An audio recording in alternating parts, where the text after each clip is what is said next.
I didn't speak to the justice. I'd be able to do it if I wanted. I have the absolute right to do it.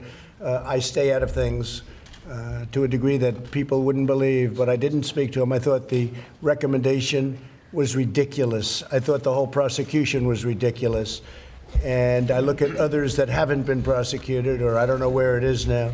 But when you see that, I thought it was an insult to our country, and it shouldn't happen. And we'll see what goes on there. But that was a horrible aberration. These are I guess the same Mueller people that put everybody through hell, and I think it's a disgrace. No, I have not been involved with it at all. Would you consider commuting? I don't want to talk about that now. I think it was a disgraceful recommendation. They ought to be ashamed of themselves. What they've done to General Flynn, what they've done to others, and then the really guilty ones, people that have committed major crimes are getting away with it. I think it's a disgrace. See what happens. Go ahead, John. I was just going to say, Mr. President, you took on Michael Bloomberg, and Brad Parscale did as well over Stop-And-Frisk. Yet in 2016 and 2018, you praised Rudy Giuliani for the Stop-And-Frisk program. So what's different about what Bloomberg said from what you believe? Well, I'll tell you what, I looked at it, and I watched him pander at a church and practically beg for forgiveness. I wouldn't have begged for forgiveness. I mean, he was doing his job at the time, and then when he went up to the church, I thought it was disgraceful.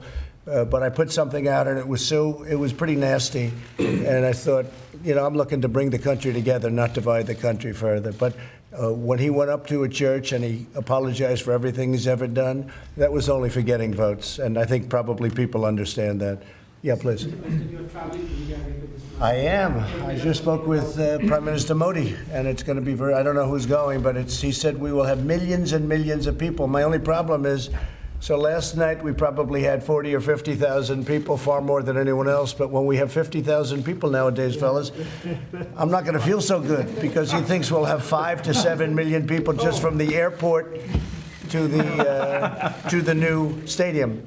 And it's the largest stadium in the world. He's building it now. It's almost complete, and it's the largest in the world. And he's a friend of mine. He's a great gentleman, and I look forward to going to India. So we'll be going at the end of the month. You plan to sign